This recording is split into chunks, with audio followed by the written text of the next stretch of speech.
Fala pessoal, tudo bem? Eu estou aqui hoje para a gente falar de um assunto.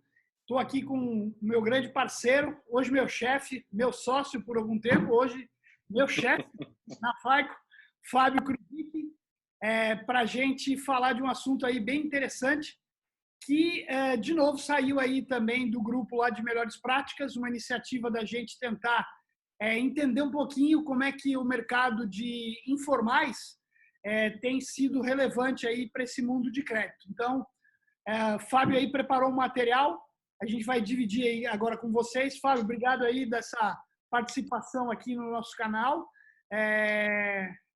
Tô numa expectativa legal aí para esse nosso papo. E aí eu queria te perguntar inicialmente, a gente tem vivido aí um momento muito complexo em termos de concessão de crédito, né? Vários desafios. A gente está vivendo um momento agora complicado também com a questão do coronavírus, mas queria que você falasse um pouquinho para a gente aí como é que a gente tem visto hoje no mercado os maiores desafios aí desse processo de concessão de crédito. Oi, Tamba, obrigado por me convidar aí para participar do seu canal. É um prazer estar aqui. Pessoal que está assistindo a gente, muito obrigado também pela audiência de vocês. A gente tem debatido bastante, né, discutido toda essa parte de concessão de crédito cara, existe há muito tempo. A gente tem vivido aqui como Goon há 15 anos tentando ajudar as empresas e agora como Faico Goon mais um ano e meio, tentando ajudar as empresas a melhorar esse processo como um todo. E assim, a verdade é que esse processo de concessão de crédito está muito baseado, ou um ponto-chave desse processo é o limite do cliente com a relação com a renda dele. Então, a gente tem algumas ferramentas, a gente vai passar um pouco sobre isso, mas o grande ponto é, cara, como é que eu consigo ter a clareza da renda desse cara para que com a renda dele eu consiga ter um percentual da renda como limite ou algo parecido, uma regra um pouco mais sofisticada, mas assim, simplificando seria uma visão mais ou menos assim. Cara, no mercado nosso, né, cada vez mais no mercado do Brasil, a gente está vendo aí uma participação de informais muito alta, a gente tem reduzido a taxa de desemprego, a gente está em 11%, alguma coisa assim, porém, a participação de informais tem crescido. E da população que está ocupada hoje, está falando de 41% de informais. Então, Tem até isso um daí dá gráfico alguma que eu coisa. vou colocar que mostra essa relação, né, entre desempregados, profissionais assalariados e autônomos, que eu acho que é bem legal, que é essa relação que você está exatamente dizendo. Então, assim, no final das contas, a gente acaba tendo uma dificuldade muito grande, né, de conseguir comprovar a renda do cliente. Nos clientes que têm renda, já é difícil, porque se o cara tem uma renda baixa, ele não quer falar porque ele imagina que pode ser reprovado, ele tem uma dificuldade de querer informar, e se a renda dele é muito alta, ele também não quer se expor.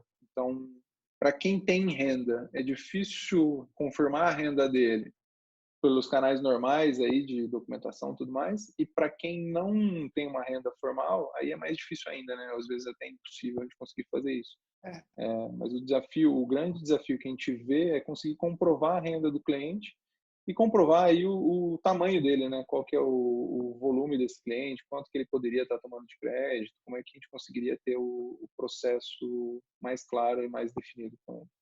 Eu sempre lembro, e eu já falei disso em outros vídeos, né, de um evento nosso, um fórum da Goon, onde um diretor lá de uma grande empresa de varejo, ele estava fazendo uma palestra e ele falou, pessoal, vocês que estão aqui na plateia, provavelmente devem ter um cartão de crédito com um limite de R$5.000, pelo menos. A minha cliente não consegue ter um cartão de limite de 5 mil. Então, ela tem 10 cartões com R$500 de limite. Né? Isso remete exatamente a essa questão da dificuldade, né, e um processo meio que padronizado, né, de estabelecer limite de crédito, aonde se a pessoa lá ela tem lá um salário de R$1.000, eu tenho lá todas as empresas com uma politicazinha que é um percentual daquela renda. Então, eu sou empresa 1, eu dei R$200. Aí eu sou empresa 2, eu dei R$200. A empresa 3 me apresentou 1.000, eu dei lá mais 200. Cara, e eu vou formando um volume de limite que muitas vezes, né, totaliza em inúmeros cartões de crédito uma capacidade que, no fundo, a pessoa não tem em termos de renda. Né? Então, esse é um ponto acho que intensamente relevante, né? De como é que não só comprovar a renda, né? Mas hoje ainda falta informação positiva, né? Quando a gente fala dos 4 Cs de crédito, né? O primeiro é cadastro, o outro é comportamento, né? O outro comprometimento, quer dizer, quanto que esse cara tem comprometido, né? A gente tem uma carência muito grande de informação ainda nesse C, que é o C do comprometimento, né? Então, acho que esse é um ponto. E você falou dos informais, né? Acho que esse assunto também ele surgiu muito dessa demanda de como é que eu posso dar crédito para informais, né? A gente falou dessa distribuição hoje que o mercado brasileiro tem, né? Um percentual muito grande de profissionais informais e um crescimento, eu vou botar um gráfico também que mostra isso, né? Que o crescimento dos profissionais informais frente aos assalariados normais, né? E o desafio de dar crédito, acho que principalmente para esse público, é cada vez mais difícil. A gente estava... Posso trazer um ponto, claro, até dentro do que você trouxe, que acho que é interessante, que é uma regra, na verdade, assim, que não é seguida no final das contas, mas acho que é sempre bom ser pensada, né, avaliada, que é quando você faz uma avaliação de alguém e você entende, né, de um cliente, você entende que imagine que ele está te pedindo R$1.000 e você entende que ele só tem capacidade para tomar R$500. O que você vai fazer? Você dá os 500 ou não dá nada? Por que essa pergunta, né? Há quem diga que se o cara está te pedindo 1.000 e você entende que ele só tem capacidade para 500, você não deveria dar nada para ele, porque os outros 500 ele vai pegar em outro lugar. Se você entende que o comprometimento dele não é possível para pagar 1.000 e 1.000 é o que ele quer, não deveria dar nada. Eu sei que não é o comportamento natural que as empresas, o mais normal aí que as empresas atuam, o comportamento das empresas é, cara, eu posso dar 500, eu vou dar 500, e o mercado meio que se estabelece, né, se ele consegue trabalhar dessa forma e avalia o nível de inadimplência, tudo isso é reflexo da forma como o mercado atua. Mas é um bom ponto para se pensar, né? Falar, olha, na hora que eu estou dando um limite para um cliente, e aí o limite pode ser um cartão de crédito, pode ser um empréstimo pessoal, pode ser algum outro produto de crédito, se ele está te pedindo mais, ele vai ter mais. Ele vai ter vários cartões ali. Ele quer 5.000, você vai dar 500 para ele, ele tem 10 cartões de 500. E, infelizmente, como a gente tem essa ausência da informação positiva e do comprometimento, cara, isso vai ainda continuar acontecendo por algum tempo, né? Até a gente ter um birô positivo efetivamente eficaz, né? Para que a gente possa entender o que é comprometimento, né? E um modelo de score como a gente tem o FICO Score nos Estados Unidos, né? Que aí sim, né, à medida que esse cara tem, inclusive, muito produto de crédito, né? Eu estava falando com um amigo meu que mora nos Estados Unidos, né? E ele estava falando, pô, o cara falou que se eu tiver 5 cartões de crédito, o meu score é pior, né? Quer dizer, que você está com aquilo mais distribuído, talvez você tenha a tua dispersão mais distribuída em N produtos e o nível de comprometimento acaba sendo maior, né? Então, acho que esse é um ponto muitas vezes capturado lá fora e que aqui a gente vai ter que aprender também a conviver com isso. Tem um ponto que eu acho que é bastante interessante também, que a gente tem estudado com empresas de fora daqui do Brasil, né? Na verdade, com equipes de fora do Brasil, que atuam, inclusive, por exemplo, para a montagem do FICO Score, é que nos Estados Unidos, por exemplo, o mercado de lá mostra quais são os inibidores da sua pontuação, né? O que está prejudicando a tua pontuação? O porquê que você não tem uma pontuação tão boa quanto você gostaria de ter? E no mercado aqui a gente não tem esse costume ou esse formato de atuação, povo, de mostrar para o isso acaba sendo o quê? Isso acaba sendo conscientizar a população, mostrar para ele, ensinar, catequizar, falar para ele, olha, você não tem uma boa pontuação por causa disso. Isso daqui está te penalizando. Esses são os fatores aqui dentro de um score que penalizam você. E isso faz com que você deixe de ter uma relação do cliente, de mostrar para ele, falar, olha, cliente, você teve um score baixo, por isso eu não vou te aceitar. Ou, olha, cliente, esses pontos aqui que você faz no seu dia a dia, por exemplo, a quantidade de cartões, prejudicam o seu score. Aí eu acho que até vale uma etapa até mais de explicar o porquê que isso prejudica, né? Mas como padrão em mercados mais evoluídos, quando dá a resposta do score, mostra quais são os ofensores. E esses ofensores, de certa forma, é uma forma de educação da população, de mostrar à população o que ele precisa fazer para mudar. Fábio, a gente vive hoje num mercado onde, de uma certa forma, existe uma padronização dos processos, né? A gente pode entender hoje que tem um fluxo básico, né, de crédito, né, na grande maioria, por mais que os processos, as políticas, as decisões sejam específicas de cada empresa, como é que a gente pode entender? A gente tem hoje um processo que é básico? Cara, sim, sem dúvida. Até por isso que existem vários motores de decisão, né, que são padronizados atuam em várias empresas, né? Eles conseguem atender a empresa A, a empresa B, a empresa C ou a Z. O fluxo, a esteira, né, a continuidade disso é padrão. Um com mais detalhes, outro com menos detalhes, mas eu diria que, assim, cara, a gente tem a solicitação do crédito, o cliente chega ali para a solicitação do crédito, após essa solicitação, você tem uma solicitação daí já para o cliente de uma identidade dele, né, para comprovar se ele é ele mesmo, né, quem está solicitando o crédito.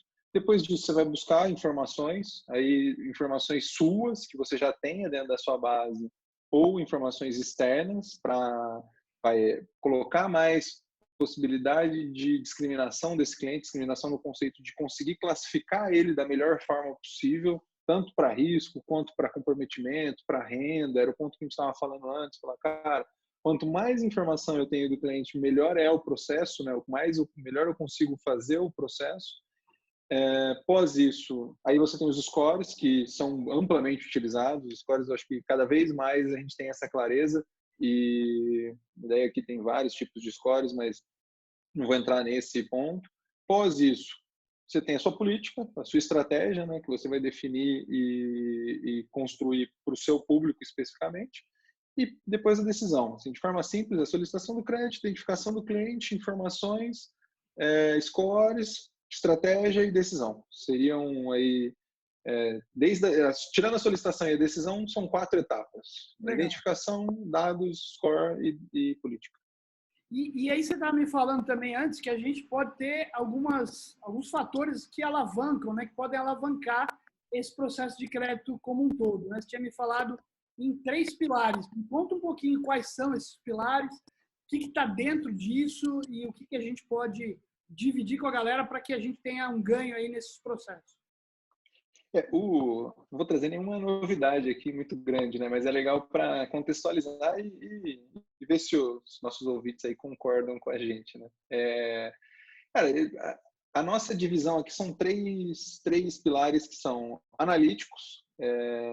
Cada vez mais a gente buscar mais informação, a gente tentar trazer informação do cliente, a gente buscar informação no mercado com conectores externos, API, tem vários birôs de informação que são disponíveis, e esse é um ponto importante, né? Quanto mais informação você pede para o cliente, mais você gera um atrito com ele, porque esse processo fica mais longo, ele vai precisar de disponibilizar mais dados para você, tudo mais. Tem informações agora, a gente está começando esse processo de birô positivo, e isso vai ter uma mudança drástica dentro do nosso processo aqui do Brasil e tal. E toda a parte de modelagem, né? Na hora que a gente está falando de analíticos, é como a gente transformar os dados efetivamente em inteligência, né? A gente conseguir extrair inteligência de dentro dos dados. O primeiro ponto é analíticos. O segundo é a operação e tecnologia. Aí eu entendo que tem inúmeras ferramentas. A gente aqui, como FICO, tem inúmeras ferramentas, tanto para concessão, originação, motor de regras, orquestração de informação, a gestão do cliente uma vez que ele já está na carteira, como é que eu faço o processo de, por exemplo, aumento de limite ou novas ofertas, me comunico com o cliente, faço a parte de cobrança. Então, assim, é um emaranhado de soluções que isso agiliza seu processo de forma muito grande. E daí a gente tem algumas outras soluções também que eu entendo que fazem muito sentido, que é, por exemplo, um débito em conta, pode ajudar muito, acesso a dados de conta corrente do cliente, que daí está junto com a parte de analítica de dados, mas tem um lado de tecnologia muito grande envolvido, acesso a e-mail do cliente, tudo isso ele vai ter que te dar acesso, né, obviamente. Sem dúvida.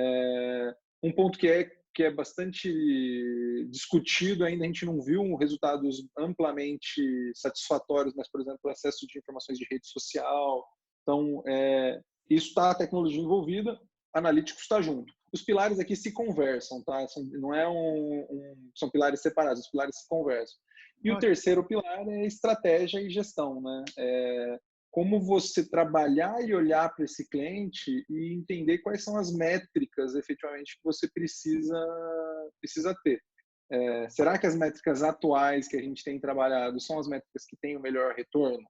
Será que elas são as que deveriam estar guiando o nosso negócio? Continuamos com as métricas que a gente vem trabalhando há talvez 15 anos, 20 anos, e o mercado obviamente não mudou tanto, mas ele mudou. Faz sentido? Não tem nada de novo aí? Então, essa parte de métricas e estratégia tal faz muito sentido. Então, analíticos, operação e estratégia e gestão. E eu acho até que nessa parte de estratégias tem um pouquinho, como você falou, os pilares eles não são individuais, né? Eles se conversam. E nessa parte de estratégia, eu acho que tem também uma parte aí de tecnologia, e que aí a gente também tem dentro da FICO, que são os motores de otimização, né? Que baseado na informação, eu posso tomar decisões específicas e aí sim otimizar o meu processo, né? Tornar ele diferente e tornar ele mais eficaz.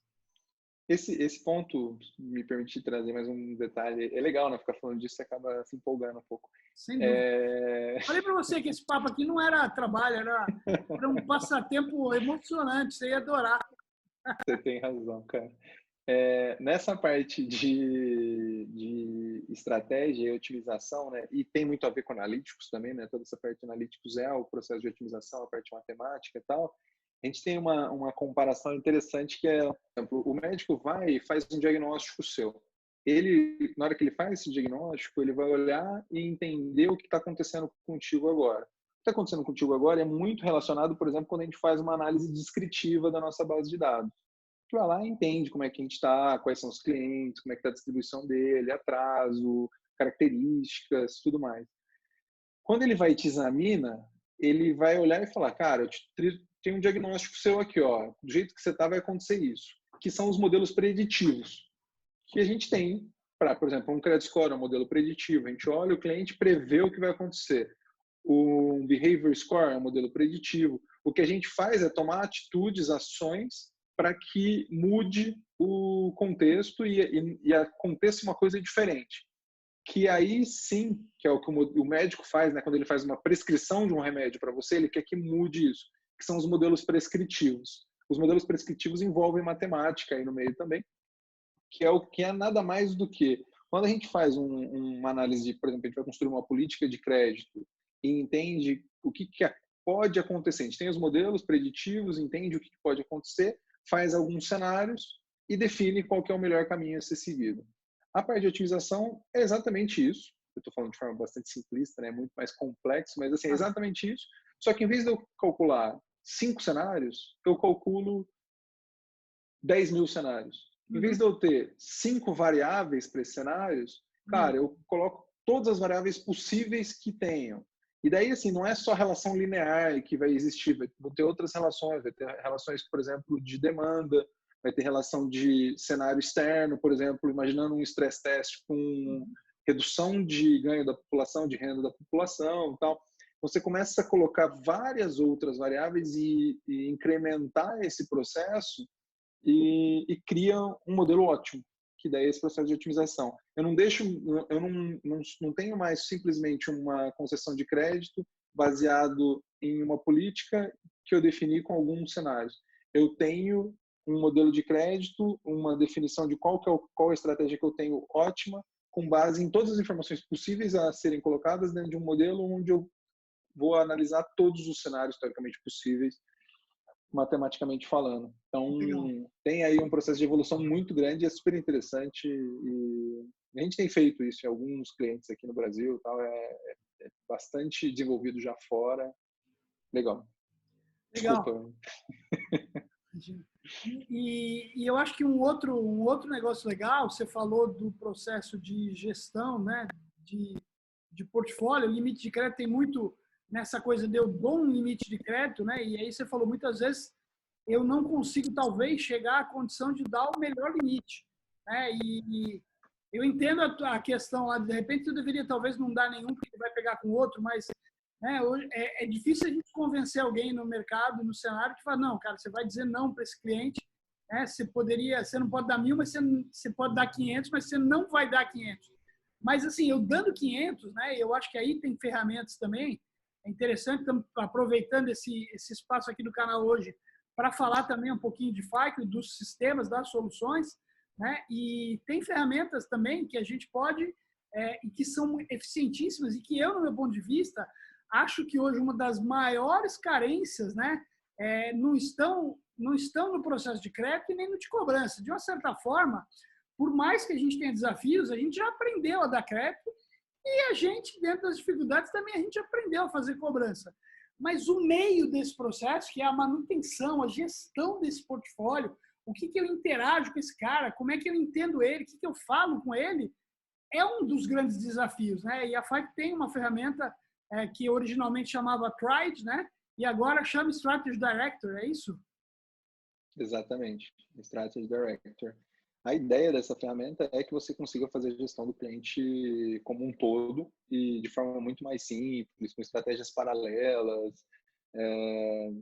Cara, a gente daria aqui para abrir um papo só para falar do Strategy Director, mas a ideia assim, é você tentar fazer a gestão da melhor forma possível, da forma ótima, entendendo todas as variáveis que o cliente tem, entendendo o comportamento, né? Entendendo o comportamento dele, tendo uma clareza até de um processo de cobrança preventiva desse cliente, de olhar e falar, cara, como é que eu me relaciono com ele? Aumento o limite, não aumento, ofereço outro produto, não ofereço, me comunico com ele antes, me comunico depois, tal. Então, efetivamente fazer uma gestão do cliente mais próxima. E a gente fala muito disso, cara, a originação é como se fosse o casamento e o divórcio é a cobrança, né? E quando que vai para o divórcio? Exatamente. Quando eu não faço a gestão, né? Quando eu não, todo aquele processo do dia a dia a gente acaba deixando de lado. Esquece. Exatamente. Acho que o grande perigo é isso. Eu lembro que... E vale ressaltar o seguinte, assim, não é só simplesmente fazer um aumento de limite, tá? Você fazer uma gestão de limite para o seu cliente, putz, é super adequado. Mas não é só isso. É mais do que isso. É se relacionar, entender o cliente, entender o momento dele e tal.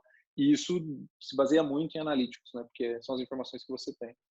Legal. Eu acho que cada vez mais a gente está nesse mundo de analytics, né? E muito mais necessitado a entender o cliente, né?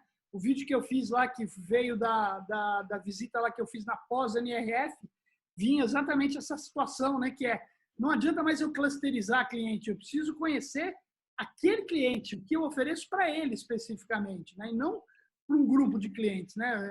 A exigência desse mercado cada vez na individualização e não na clusterização. Você falando dessa situação toda aí da capacidade até da cobrança preventiva, eu me lembrei de uma situação aqui, vou até falar essa situação que eu acho que as empresas já nem existem mais, né? Mas, por exemplo, eu lembro que, se eu não me engano, a Fininvest, na época eu trabalhei lá, e a Fininvest foi a primeira empresa que adquiriu o Tride, na época, produto da FICO, no Brasil. E na época, eu me lembro que eu trabalhava lá e a gente tinha um vice-presidente, que era o Alberto Rios, já falecido, né? Um cara que foi importantíssimo aí para todo mundo que trabalhou com ele, um cara fora do comum, ele era argentino, um tipo, né, muito engraçado também. Mas eu lembro que ele, numa determinada oportunidade, ele falou lá, foi fazer um discurso para a galera da operação, ele falou: nós somos a primeira empresa que estamos com o CAX, o Tride e o Melita integrado. Tudo bem que nós não sabemos muito bem o que nós vamos fazer com isso, mas, cara, nós somos a primeira, né? Então, acho que esse foi um processo que veio muita inteligência, né? E depois a gente colheu uma série de frutos, né? Como é que eu antecipo cobrança, como é que eu faço situações para gerir limites e indicar, inclusive, venda cruzada, né? Porque gerir portfólio não é gerir só o seu portfólio, é eu poder fazer cross-sell, oferecer outros produtos, enfim, tudo isso. Como você falou, se a gente for falar de Strategy Director, do Tride, né? Que as pessoas conhecem mais, a gente vai precisar de um capítulo só para isso. Exatamente. Ótimo. E só complementando um ponto que você trouxe também, né, que cada vez mais a gente está indo para um lado de individualização e não clusterização. Mas vale ressaltar que, assim, eu não tenho a capacidade de trabalhar cliente a cliente sem analíticos e tecnologia. Porque se eu for entender cada cliente, receber ele, por exemplo, na loja, falar com ele, tal, ou via algum canal virtual, falar com cada um dos clientes, tal, é muito caro. Então, assim, é mais barato e viável você investir em analíticos e tecnologia para trabalhar individualmente os clientes do que você tentar efetivamente fazer esse trabalho um a um.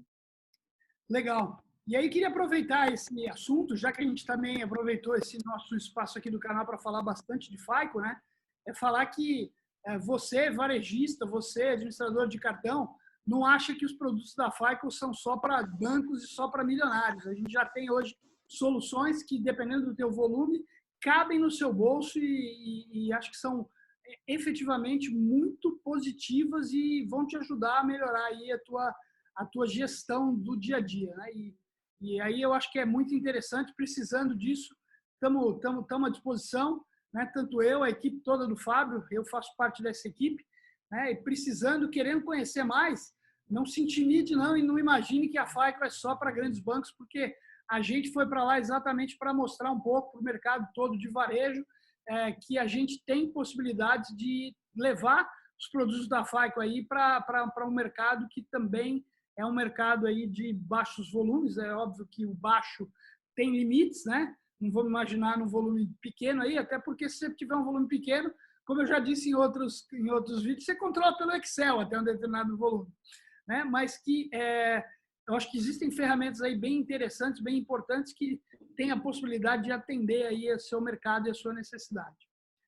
Fábio, para encerrar aqui, queria que você deixasse uma mensagem aí para esse mercado, o quanto que a gente tem trabalhado e se dedicado aí a levar o conhecimento, né, a todos os segmentos, e agora dentro da FICO também, com um grande desafio da gente também compartilhar essa oportunidade de ferramentas, de soluções muito efetivas, né? Então, eu queria que você deixasse uma mensagem final aí para a gente concluir. Tá, obrigado.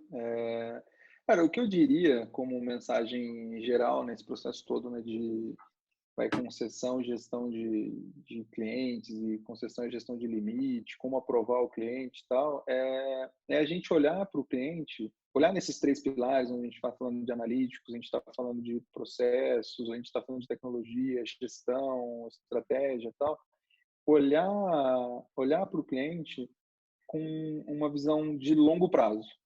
O que eu diria é, cara, a gente acaba olhando o cliente com uma visão de 1 ano, talvez 6 meses. Quando a gente cria os nossos modelos, a gente fala, olha, um cliente ruim é um cliente que atrasou 60 dias em 6 meses ou em 1 ano.